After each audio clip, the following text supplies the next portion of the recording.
Señor Carmona, Sí. ya, mientras para al buen izquierdo de nuestro equipo contrario, A patadas. obviamente, ¿tiene Kalinic. algo para contarnos acerca de esta historia, la historia del mundo? Exactamente, porque ¿Dónde viaja? antes de comenzar por Mar del Plata, empezamos por una historia del mundo que en realidad en este caso no nos vamos muy lejos porque es en Uruguay.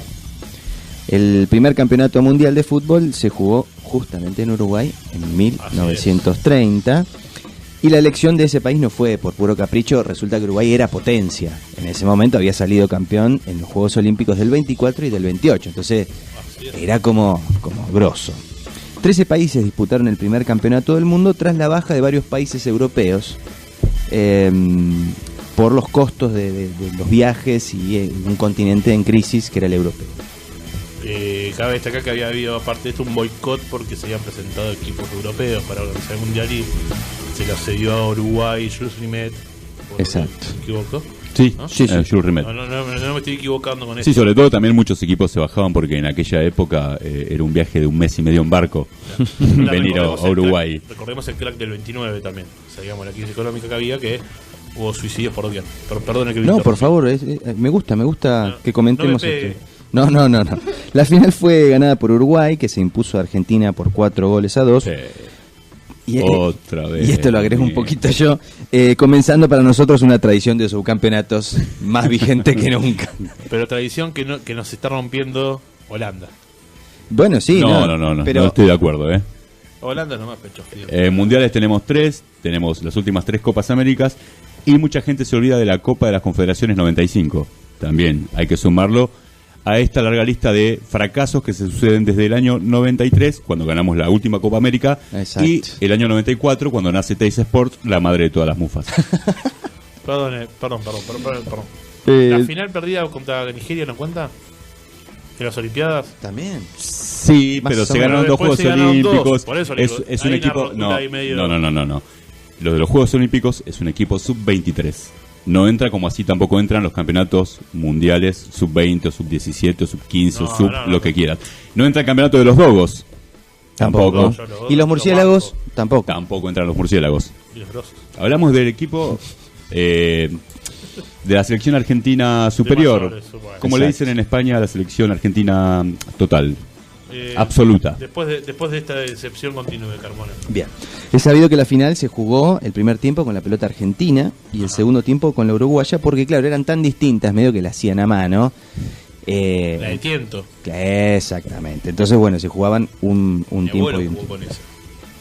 Y además, un dato curioso, Gardel iba frecuentemente a visitar a los dos equipos, generando más dudas a ver dónde nació. Lo único que faltaba era que vaya a visitar a Francia también, Que también jugó el Mundial. que también jugó el Mundial. Y después se fue a tocar unas milongas para Jules Rimet, que de donde realmente era. Claro. Era de Toulouse.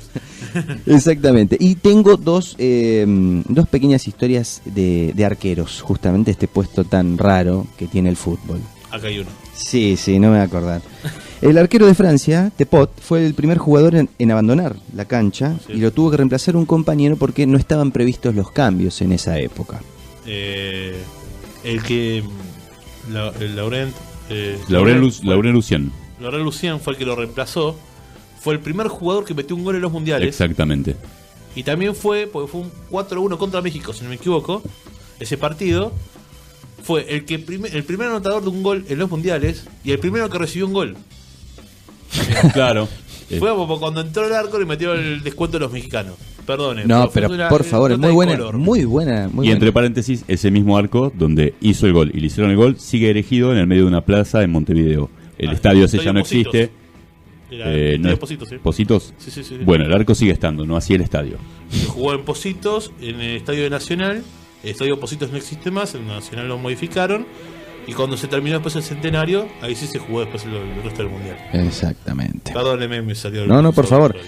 Y después otra nota rara es que el arquero titular de Uruguay para el Mundial era Andrés Massali. Ajá. Y cuentan que era bastante pintón el tipo. Y parece que días previos al comienzo del Mundial una rubia muy bonita lo pasó a buscar por la concentración y se fueron vaya a saber dónde.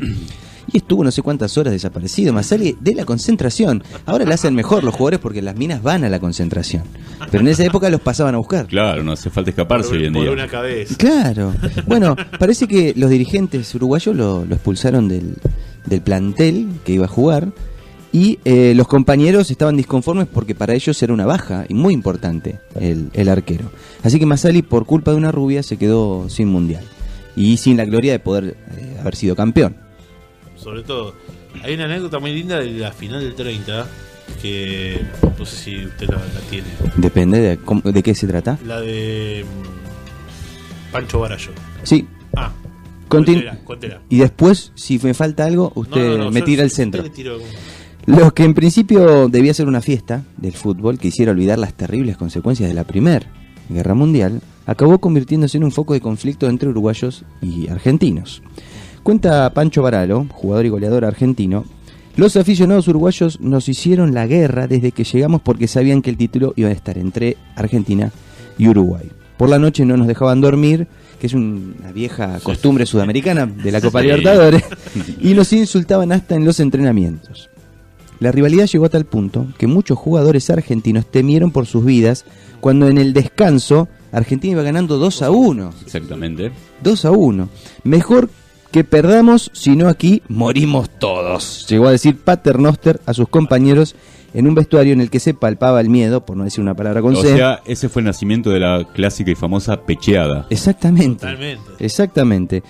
Y fueron las palabras de Luis Monti, bastante importantes, un mediocentro defensivo con fama de bravo encima. Sí, Compadrito de Era guapo. Buenos Aires. que después salió campeón con la selección de Italia en el 34, si no me equivoco. Y en el 38. Pero sí, ahí le agarró el chocolate, diría un técnico que yo tenía cuando era chico. O el duche dereche. Y dice, Baralo cuenta que Monti estaba tan asustado que cuando se caía un uruguayo lo levantaba. No. Al contrario, Pisalo, decía el doctor. Pisalo. Reconoció años más tarde, Barallo, que nadie en aquel vestuario de Argentina quería ganar la primer final del Mundial de la historia por miedo a morir. Cuando volvimos para jugar el segundo tiempo, había 300 militares con bayonetas caladas. A nosotros no nos iban a defender, eso era seguro. Me di cuenta que si tocaba a alguien, se prendía la pólvora. Entonces le dije a mis compañeros, estoy marcado, pongan ustedes que yo no puedo.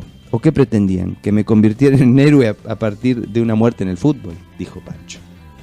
Hoy no te convertís en héroe. Hoy no te Pero hay que reconocer a Barallo porque en esa época era un burrumín de 18 años. Exactamente. Partido. Exactamente. Todo lo demás ya era así.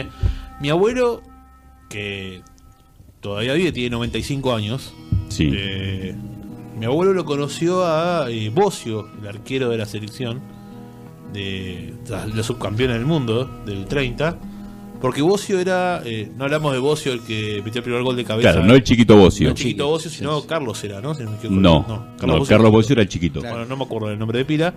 Lo conoció porque era allá de Escalada. Mi abuelo se crió en Escalada, amigos de Escalada, allá en el conurbano, en la zona sur. Y un tío de él fue uno de los fundadores del Club Taller de Remedio de Escalada. Y bueno, Bocio había salido del club, después se fue a River y desde ahí es donde va el Mundial.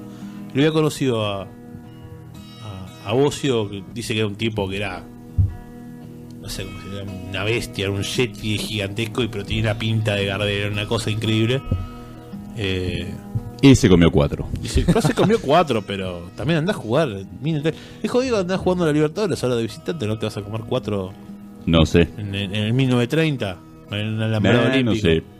Yo lo dudo. Cabeceando las pelotas esas, que sabes lo que era de cabecear un ladrillo, la de tiento. No, aparte los tipos apuntándote afuera. Ja, la bayoneta. Pero no sé qué vale más, si la vida o un campeonato del mundo, no sé.